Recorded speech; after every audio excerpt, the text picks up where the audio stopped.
going by my watch, which is precisely 1 o'clock right now. But at any rate, first item of business, of course, is the minutes, and Liz Olson isn't here yet, so Chairman, I'd be happy to Representative. move the minutes. You would? Well, that will get you on record. Representative Garofalo. I'm going to have a motion passed today. That's good. Okay, Representative Garofalo, you've studied the minutes thoroughly, and you're prepared to make a motion. Yes, Mr. Chairman, I so move those. Okay, the motion is before us. Any discussion? Seeing none then, all those in favor signify by saying aye. Aye. Opposed, motion carried. When Representative Knobloch was chair, I think there was only one time when I didn't move the minutes. That was kind of our routine, and Representative Davids, I don't know if he's here, but he had one person, and I think it was a Democrat, that he called on regularly to move the minutes as well. So maybe we'll start a new tradition. I called on Representative For the beginning, Clark. this right time of session to begin a new. When I was chair of transportation, I called every meeting on Clark Johnson to approve the minutes. If he wasn't there, they didn't get approved, and he retired. Representative Garofalo, what are your plans? But at any rate, we're getting near the end of the session, and so like I've announced the last couple of days, we do need to be flexible. So we're going to take up one bill, and that deals with education. We'll explain what that's about. And there will be an amendment dealing with health and human services, and we'll explain that. And then, just like the last couple of days after we deal with that bill, and there will be motions to put it on the general register, then we will recess just in case there's some action needed by this committee later in the day. And so the budget resolution and a bill that I have on the agenda, they'll just remain there just in case, and then we'll recess at the call of the chair. So Representative Davnie, would you care to make a motion, and if you will then explain the bill? Certainly. Thank you, Mr. Chair. Good. I've got to practice afternoon, everyone. I'm still saying good morning. I'd like to move House File 2889 be before the committee, recommended to pass, and referred to the General Register. Okay, the motion is before us, and we do have an amendment. I'll move the amendment. It's the A1, H2839A1, dealing with human services. And I don't know if Representative Davnie, your education, I don't know if you're prepared to explain that amendment. If not, we'll have staff explain it. Mr. Chair, if staff could assist, that'd be helpful. Thank you. Thank you. It's technical, and okay, Ms. Abrams. Thank you, Mr. Chair and members. The bill before you is just the forecast article for the education programs, and what the amendment is it's the same idea, but for health and human services. That's an area that also has some forecast adjustments in it, and just like for the education programs, there's no cost to it. It's just making sure that the forecasted programs are updated. It means, in the case of education, we'll explain it, some dollars relative to the forecast will be going to the school districts potentially. So that's the amendment. Any discussion on the amendment? Seeing none, then all those in favor signify by saying aye. Aye. Opposed, motion carried. Representative Davnie on the bill as amended. Thank you, Mr. Chair, and thank you, Ms. Adrians. As Ms. Adrians touched on, there are a number of forecasted programs in the education and health and human services area. We need to pass this for those forecasted programs to receive the funds within this fiscal year. There are 6 programs in education: abatement aid, intradistrict desegregation, transportation, charter school lease aid, long-term facilities maintenance aid, and probably the most important for them, special education. Okay, and I guess Representative Garofalo's hand went up. I didn't see it earlier. Representative Garofalo. Oh, no, just once the presentation's done, I just have some questions for Mr. Strom. Okay. Any further comments, Representative Davnie? No, Mr. Chair. Okay. And then the other thing we have to be clear on, there's no impact on the budget resolution with this. It's a forecasted number, so that part of it is clear, and Mr. Strom can explain those details if necessary. Mr. Strom, any comments at this point? Mr. Chair, members, Tim Strom from House Research. Just that you also do have a one-page description from the budget forecast in your packets today that explains both the K-12 and the very last paragraph, the human services changes. Okay, that's good information. You're on hold then until we get near done, or? Just whenever you're done with the presentation, then I'll just. Okay. Representative Driscowski. Thank you, Mr. Chair. I haven't seen a bill like this before, and at least that I remember, and I'm trying to understand the bill, Mr. Chair. I'm still trying to understand the bill. You know, Mr. Chairman, maybe Can I we should. walk sorry, through go this? Can we walk through this much more slowly? So it appears to me we're increasing appropriations for the current biennium. That's why I referenced that it's in the forecast, but Representative Garofalo indicated he could explain some of it. He's a former chair as well, I think dealing with education, so maybe you've seen this kind of bill before. Yeah, Mr. Representative Chairman, Garofalo. Mr. Chairman, I think as part of my questions, I think maybe that would have some explanation in it. So, Mr. Strom, right now, the 23 payments that go out to school districts over the course of the fiscal year, they're using the enacted budget that was passed in the 2017 session. Is that right? Mr. Chairman, Representative Garofalo, yes. Okay. And since then, there were, fast forward, go back, there was a November forecast in 2017 and a February forecast in 2018, where things like enrollment numbers changed, the expectation of how much, or just assumptions changed in the data that we used. Last year, that bill to update that forecast data, not a change in program, but just to update the number of students, for example, that are going to schools, was contained in the omnibus supplemental bill, which was vetoed. So even though it's in base law, there needs to be an appropriation to justify the existing law. Mr. Chair, Representative Garofalo, yes, the bill last year contained the adjustments for the 2018 appropriations, and the workaround essentially was to move some of the 2019 appropriations and to fill in behind those. And so the bill in front of you, House File 2889, corrects each of the appropriations for the 2019 appropriation to adjust for fiscal year 18, as well as adjusting for the fiscal year 19 changes due to those same factors you mentioned, the pupil unit changes and cost drivers that are included in the forecast amounts. And Mr. Chairman and Representative Garofalo. Mr. Strom, so the data that we're using here, is it fair to say it's using the February 19 data?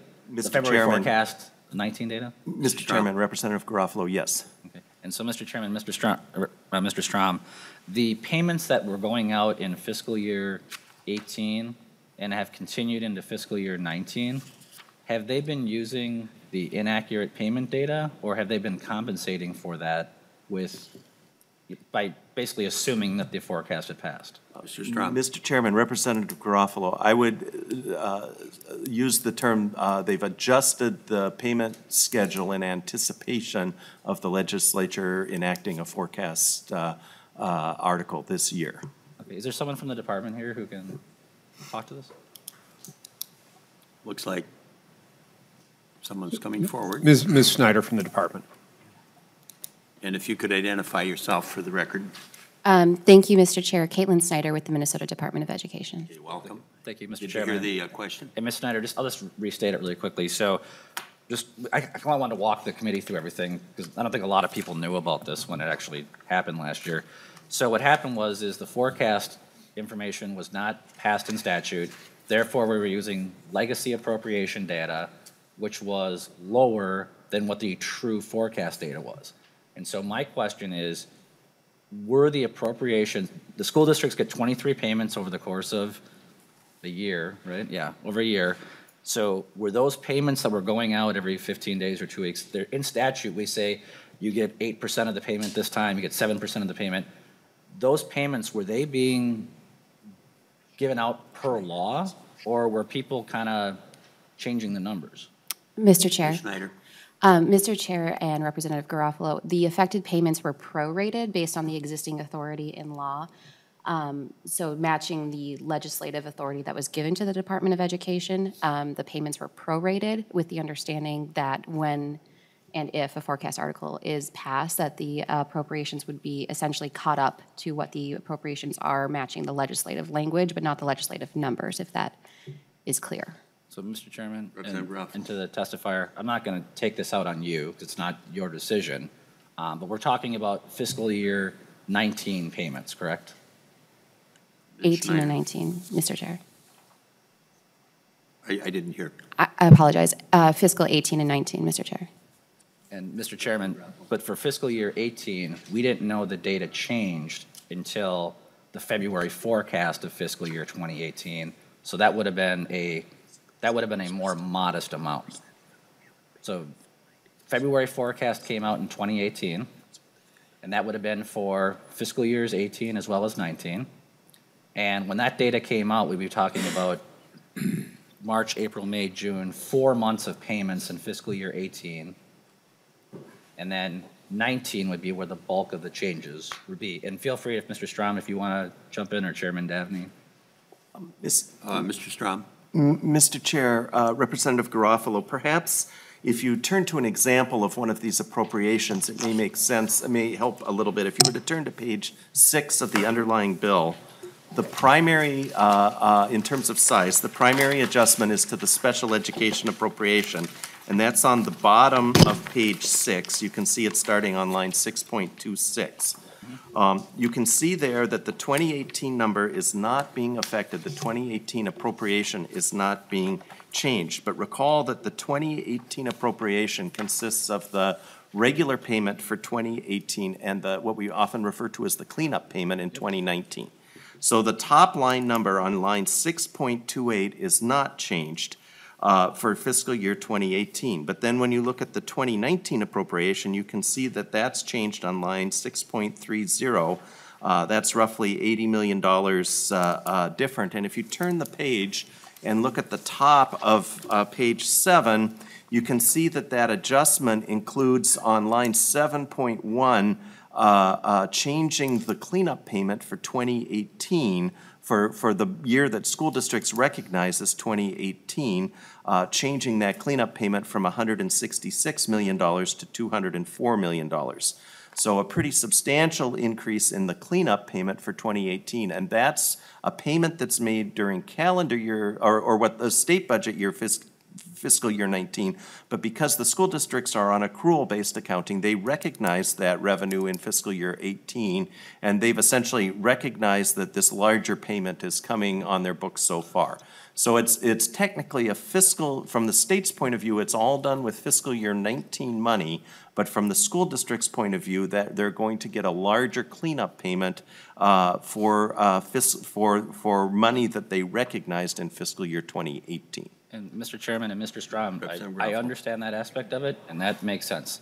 Here's my question. The fiscal year 19 payments, the way we do it in statute is we say, you get 5% of your, I think it's the entitlement, right? I don't think it's, okay, right? And the appropriation is defined, and we send out those individual payments metered out. And what I'm hearing is that, well, we're assuming the appropriation's gonna go up. So therefore, the payments are being metered out on a different level than is currently set in current law and statute. Am I correct about that?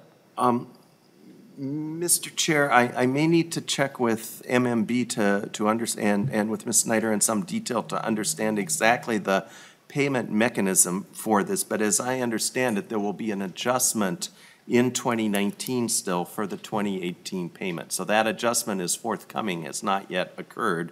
So the districts essentially have received less than they were expecting in 2018 in cash, but they're still recognizing on an accrual basis 100% of the amount that they're owed for fiscal year 18. Yeah, and so, Mr. Chairman, I think, I believe I understood what you said. If I'm mistaken, I will stand corrected, but they are getting more money. Whether it's accurate or not is separate.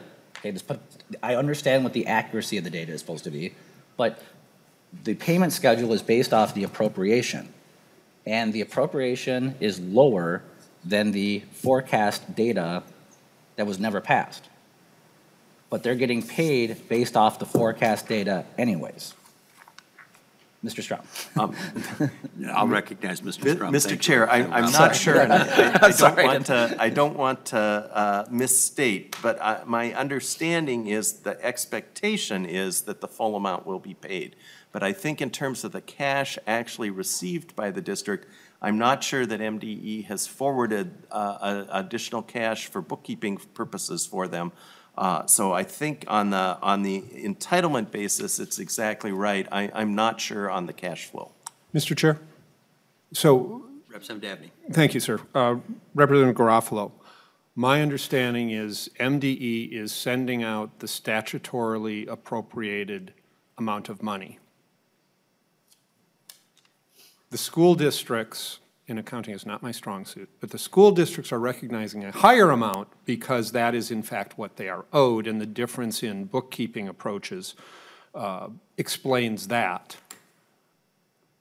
If we do not pass this, the school districts will not receive the difference between the statutorily appropriated amount and the forecasted amount.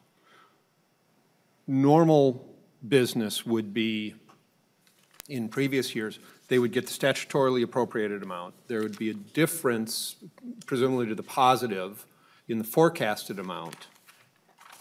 After the legislature acts, when the department is doing the routine cleanup payments, because remember, education money goes out 90% one year and 10% the following, they get a spiff. They get the difference between the statutorily appropriated of the previous fiscal year and the forecasted amount. So right now, they're getting what we said they should get. Statutorily, the forecasted amount is greater, and that's what this bill deals with. And does the testifier from MDE want to add on to that, or? Mr. Chair, Representative Garofalo, Representative Davnie's statements are correct. Okay. So, Mr. Chairman, and to the testifiers, that's not my understanding of what's happening right now.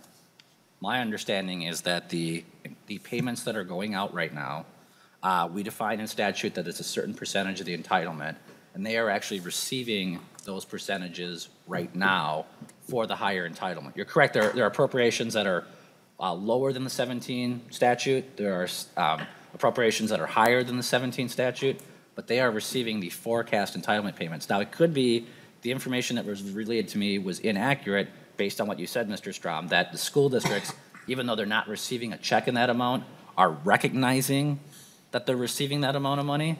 And maybe I can just talk with you offline about that. My primary concern, Mr. Chairman, was that if the department was appropriating money that was not consistent with what the current statute reads. I understand what the accurate number is supposed to be, right? And we probably should have just, Well, maybe what we can do is perhaps Mr. Strom can check. I'm not sure if it's possible to check any further today, being it's a Sunday, but perhaps you can, when that opportunity presents itself, get back to the committee or Mr. Garofalo in particular. And would that work, Mr. Strom? Mr. Chair, yes, I'd be glad to, as soon as Ms. Snyder and I can connect with the people actually cutting the checks, we'll make sure that we have that information, and I'll send a brief memo to you to distribute to the committee about that. That sounds good. Mr. Chairman, just to be clear, I am not disputing the accuracy of what the forecast data is supposed to say. I'm not disputing that. My concern is if the executive branches have been taken upon itself, beginning in the Dayton administration and continuing into this one, to just start making appropriations that they think are right and accurate. That's my concern. So I think every member of the legislature would have concerns about that if that's correct. But it could be that the school districts are recognizing a different number than they're receiving. So we'll talk offline about it, and that sounds good. Thank you, Mr. Chairman. I appreciate your indulgence. You're very welcome, Representative Drazkowski. So thank you, Mr. Chair, and Representative Garofalo, thank you for that, and Mr. Strom and others. Just to take it at a different approach, if we look at line 7.1 on the bill, the catch-up or cleanup payment that's reflected there, the question would be for Ms. Snyder, has the department been paying schools at the $204 million amount or the $167 million amount? Ms. Schneider or maybe Mr. Strom, I'm not sure who would be best to answer. Mr. Chair, Representative Ms. Schneider. Drazkowski, my understanding is that the department has been paying based on the amount of money that was appropriated under the last budget bill. versus the forecasted expenditures. So at current law, if we're looking at the language on 7.1, it would be the stricken numbers. Thank you, Mr. Chairman. That's clear. Snyder. Any further discussion? Seeing none, Mr. Chair, in terms of Mr. Representative Drazkowski's earlier question, the forecast article is usually attached to the K-12 bill. So it's usually the last article in that bill. So nearly every year, a forecast article is attached to the regular omnibus K-12 bill. okay, any further discussion? Representative Davnie, would you care to renew your motion? Mr. Chair, I'd renew my motion that House File 2889 as amended be recommended to pass and referred to the General Register. Okay, that motion is before us. Any further discussion? Representative Drazkowski. Thank you, Mr. Chair. Are there any other descriptions of what's going on in the HHS portion, the amended portion, that can help members of the committee understand what's going on there?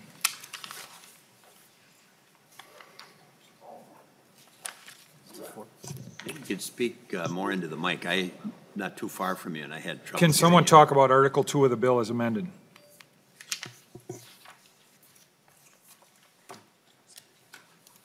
Mr. Chair, that's happily outside my area of limited expertise. And we are huddling right now to see which of the staff Sure. can handle that. And the real and true Mr. Marks is back.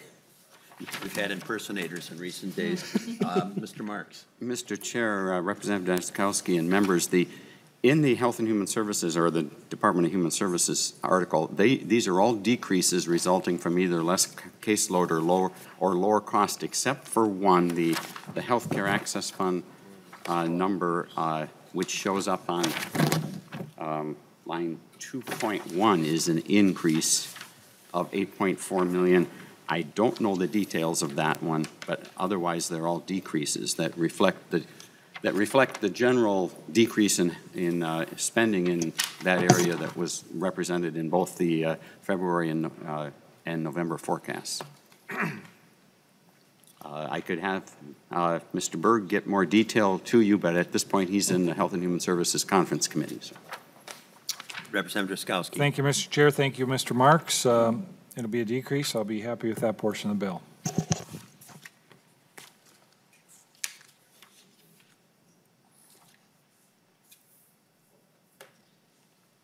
Representative Keyshaw. I'm good. Go ahead. Thank you, Mr. Chair, and my question is to Mr. Strom. Of the $39 million that is not authorized, but this money apparently has been spent by the schools, is that correct? And is a greater portion of that in the area of special ed? Is that my understanding? Mr. Chair, Representative Hertaus, yes, almost the largest share of that is all related to special education funding, yes. And Mr. Chair? Representative Hertaus. Thank you. And Mr. Strom, usually when I hear from the school districts that I represent, the special ed is the biggest problem in terms of their funding and the shortfalls, and many of them claim to have no money. How have they paid for this if they have not?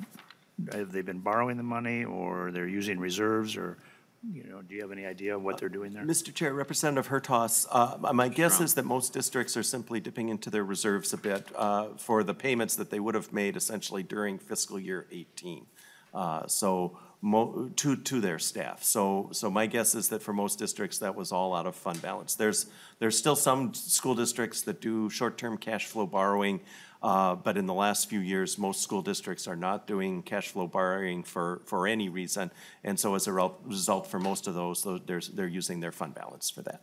And Mr. Chair, one last question. Hertaus. Thank you. And Mr. Strom, I served on K-12 for 4 years, and I recall that there's approximately 1 million students in the K-12 system, and if all things were equal, which I'm sure they're not, that would be about $39 per pupil unit. I don't recall, but how many students, and maybe you know, are in the special ed arena?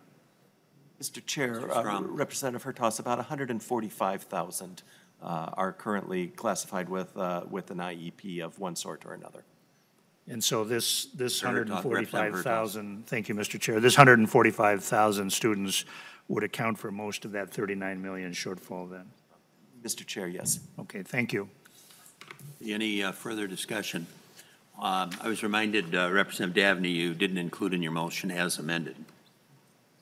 You want to restate your motion? Certainly. I move that House File 2889 as amended be recommended to pass and referred to the General Register. We want to make sure we cover the Health and Human Services article. Okay, any further discussion? Seeing none, then all those in favor signify by saying aye. Aye. Opposed, motion carried.